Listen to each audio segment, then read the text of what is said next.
श्री गुरु महाराज की जय। इसके पीछे एक तात्विक भाव है। राम लक्ष्मण जब तक न आए तब तक विश्वामित्र का यज्ञ पूरा ना हुआ।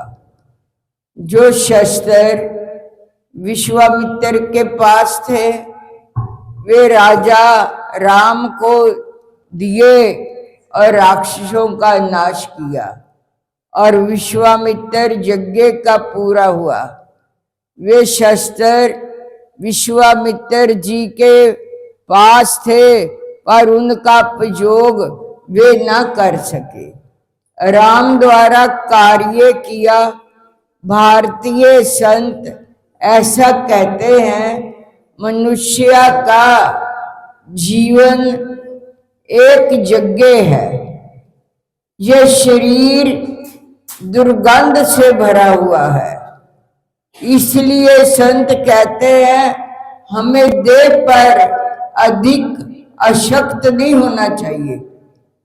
तुलसी जी इस देह को अधिक दुर्लभ कहते हैं। जीवन एक यज्ञ है। बुरे विचार दूषण हमारे यज्ञ को निर्विघ्न पूरा नहीं होने देते। तुलसी जी कहते हैं जीवन यज्ञ पूरा करना हो तो राम लक्ष्मण को बुलाओ। राम सत्य और लक्ष्मण समर्पण है। यदि मानवी के जीवन में सत्य और समर्पण होगा तो उसका जीवन यज्ञ पूर्ण हो जाएगा। केवल सत्य हो और समर्पण ना हो तो मुसीबत है, और केवल समर्पण हो और सत्य ना हो तो भी मुसीबत है। जिसके जीवन में सत्य और समर्पण हो उसका जीवन यज्ञ पूर्ण हो जाएगा। विश्वामित्र का यज्ञ पूर्ण हुआ। 2-4 दिन आश्रम में बिताते हैं। तब विश्वामित्र ने मन में विचार आया, चलो राम को जनकपुरी ले चलूं। जनकपुरी में सीता का स्वयंवर है, पर विश्वामित्र जी को ये लगा कि राम को कहूंगा कि जनकपुर में सीता स्वयंवर का प्रसंग है, हम यहाँ से जनकपुर चलेंगे, राम तो मना नहीं करेंगे, एक दलील जरूर करेंगे तो मेरी बोलती बंद हो जाएगी।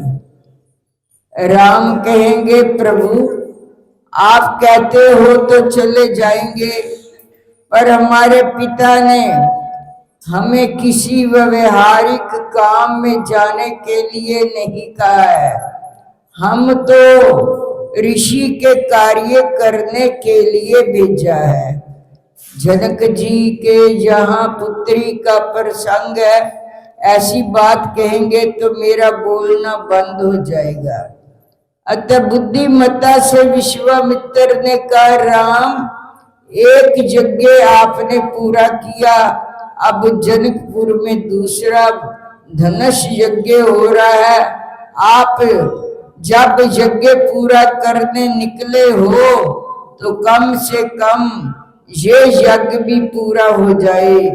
हमारे यज्ञ में मरीच सुबाहु विक्षेप करते थे, जनकपुर के यज्ञ में रावण बानासुर विक्षेप करेंगे।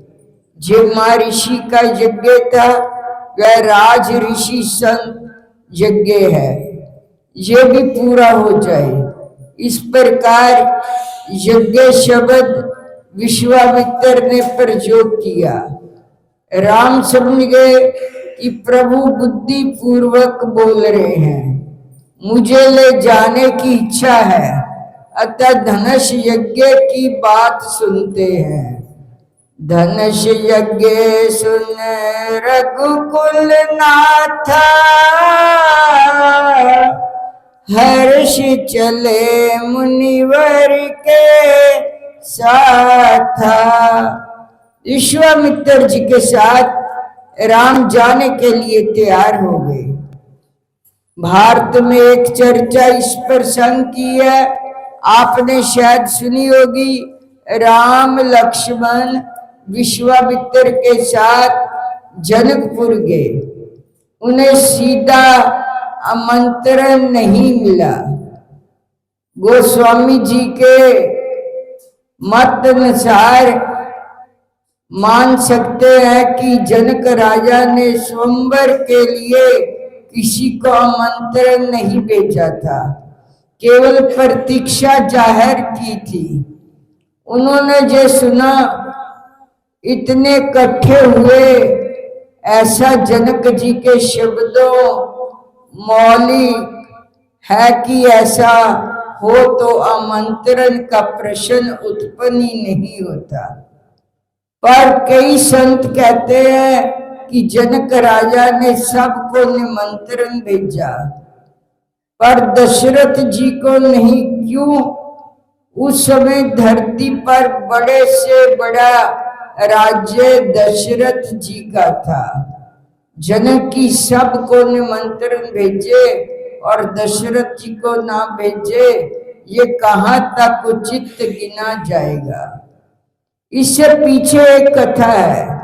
जनक राजा अपने भाई कुशकेतु और सैनिकों को लेकर शिकार करने निकले। विहार करते करते जनक राजा ने जंगल में एक सूअर को देखा। उन्हें लगा ये मूढ़ प्रजा को परेशान करता है, मैं इसे मार डालूं। जनक जी ने अश्व को सूअर के पीछे दौड़ाया, तभी सूअर निकल गया। जनक राजा को घोड़ा इतनी तेज गति से दौड़ रहा था कि वे अयोध्या की सरहद में पहुंच गए। जहां जनक जी ने बाण मारा, वह सूअर के बदले गाय को लगा। जनक के हाथों गाय की मृत्यु हुई। उस समय राजा सो ब्रह्म प्रतिपालक कहे जाते थे, उनमें जनक जैसे राजा के हाथों गो हत्या, और वह भी रघुवंशी प्रदेश में। इसके लिए बड़ा सवाल उत्पन्न हो गया। जनक राजा मरी हुई गाय के पास जाकर रोने लगे, आज मेरे साथ कैसा घोर पाप हो गया। कुशकेतु और सैनिक भी दुखी हो गए, अब क्या करें। केतु ने कहा, बड़े भैया यहाँ से अयोध्या दूर नहीं, 2 सैनिकों को भेज दो, महाराज दशरथ को बुला लाए। ये सम्राट जहाँ आए उनसे पहले हम क्षमा मांग लेंगे। मुझे पक्का विश्वास है कि रघुवंशी इतने पुण्यशाली है कि गाय को अंजलि डालेंगे तो गाय जीवित हो जाएगी, हमें भी गो हत्या से मुक्ति मिल जाएगी। कुशकेतु की बात सबको पसंद आई। 2 दूतों को अयोध्या भेजा गया। वे अयोध्या आए। दशरथ जी वशिष्ठ जी के साथ पूजा करने के लिए जा रहे थे। रास्ते में दूतों से मुलाकात हो गई, प्रणाम करके खड़े रहे। दशरथ जी ने पूछा, आप कौन हो भाई? वे बोले, महाराज हम राजा जनक के दूत हैं, हमारे राजा शिकार के लिए निकले थे, उसमें ख्याल ही ना आया कि उनका घोड़ा आपके प्रदेश में आ गया। हमारी भूल से आपकी सीमा पार हो गई। दशरथ जी ने कहा, ये तो बहुत अच्छी बात है, आप हमारे मेहमान कहलाओगे, हमें तो आपका सम्मान करना चाहिए। हमारे सद्भाग्य है कि जनक जैसी विदेही व्यक्ति हमारे राज्य में पधारे हैं। दूतों ने कहा, आप रघुवंशी हो, आपसे विवेक ना हो तो किससे हो, परंतु एक अघटित कार्य बन गया है। बोल साचे दरबार की जय। बोलो श्री स्वामी जी महाराज की जय। कार्तिक मातम। देवताओं से जो सब कुछ सुन शंकर जी ने भगवान विष्णु से पूछा, हे ऋषिकेश, युद्ध में आपने जलंधर का संहार क्यों नहीं किया? बैकुंठ को छोड़कर आप उसके घर कैसे चले गए? तब भगवान विष्णु ने हाथ जोड़कर शिव जी से कहा, उसे आपका अंशी या लक्ष्मी जी का भाई होने के कारण नहीं मारा है। वह बड़ा ही वीर, वह देवताओं से अजय है। मैं सत्य कहता हूँ, उसे कोई भी नहीं मार सकता। इस पर लक्ष्मी ने मुग्ध होकर, मैंने स्वयं उसके घर में रहने का वर दे दिया, इसलिए मैं उसके घर में रहता हूँ। हे सूरवर विष्णु, आप ये क्यों कहते हैं? उस दैत्य जलंधर को मैं अवश्य मारूंगा, इसमें कुछ भी संदेह नहीं है। अब आप सब देवता जलंधर को मेरे द्वारा ही मरा हुआ जानकर अपने स्थान को जाइए। जब शंकर ने ऐसा कहा, सब देवता संदेह रहत अपने स्थान को चले गए। ठीक उसी समय पराक्रमी जलंधर अपने विशाल सेना के साथ कैलाश पर्वत को घेर के सिंहनाद करने लगा।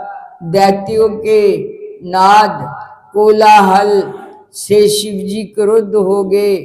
उन्होंने अपने नंदी आदि गणों को उसके साथ युद्ध करने की आज्ञा दे दी।